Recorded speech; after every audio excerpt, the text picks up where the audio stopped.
All right, here's example 2. X squared plus x minus 5 equals 0. Step 1 says move your constant to the right side of the equal sign.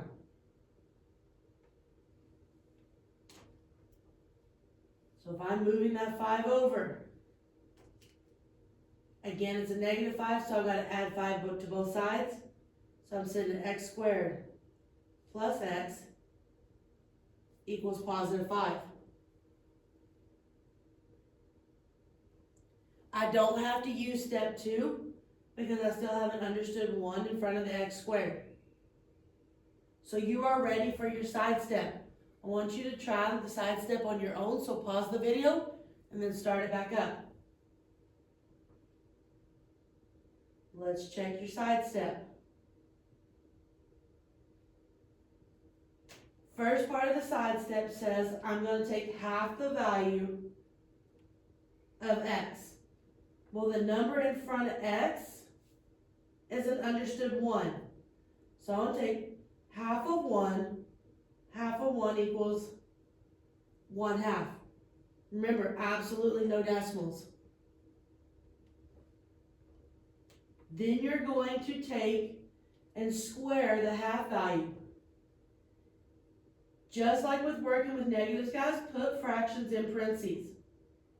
So if I take the 1/2 from the half value and I square it, again, it's got to be a fraction. Make sure you can get the fraction 1/4. There's my 2 side step values. Remember, you have to show those. All right, I want you to try step 4, and I want you to try step 5. So I want you to pause the video and try those 2, and then start it back up. Okay, let's see how you did. Step 4 says you're going to add the squared value to both sides.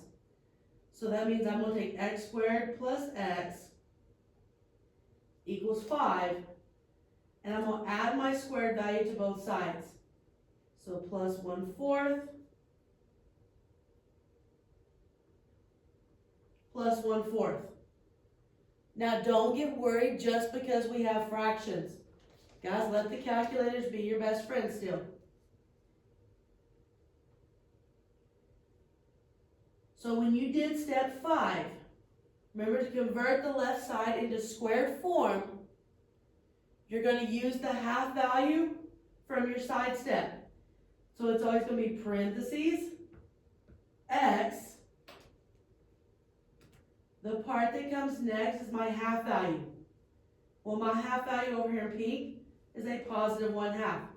So I have plus 1/2 close the parentheses squared equals. I told you yesterday that we could simplify the right side at the same time. So 5 plus 1/4. Oh no, if it gives me a decimal, I have to hit math enter. Make sure you can get 21/4.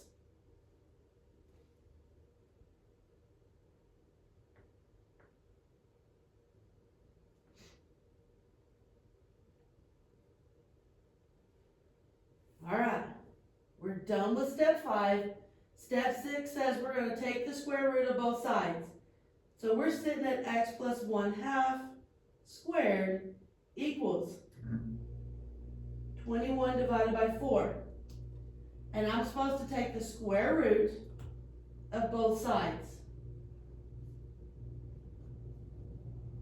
Remember, when you take the square root of the right side, don't forget your plus or minus.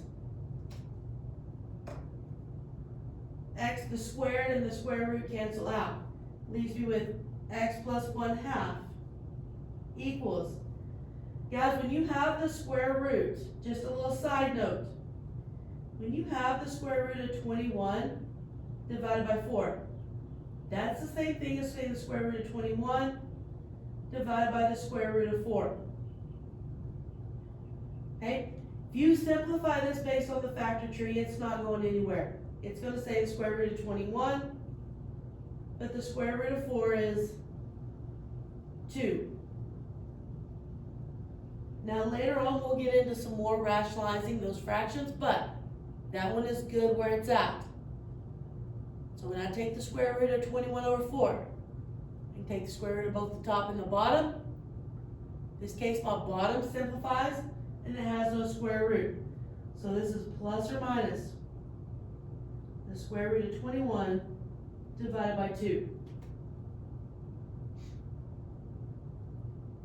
Now my job is to get x by itself.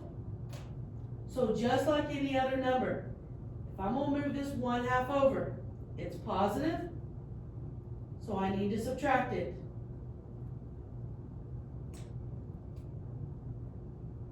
Now order doesn't really matter, but I usually always put my number in front. So this leaves me with x equals a negative 1/2 plus or minus the square root of 21 divided by 2. Now last week I let you leave the plus or minus, but you figured out in IXL you had to separate it. So if you have to separate it out.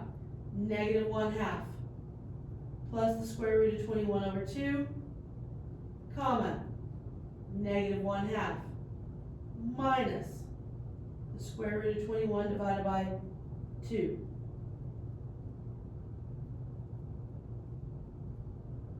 There's my answer for number 2. Now if you want to double check this, check and make sure they both work. The next video I'll actually work through it in case you want to see me store the fractions.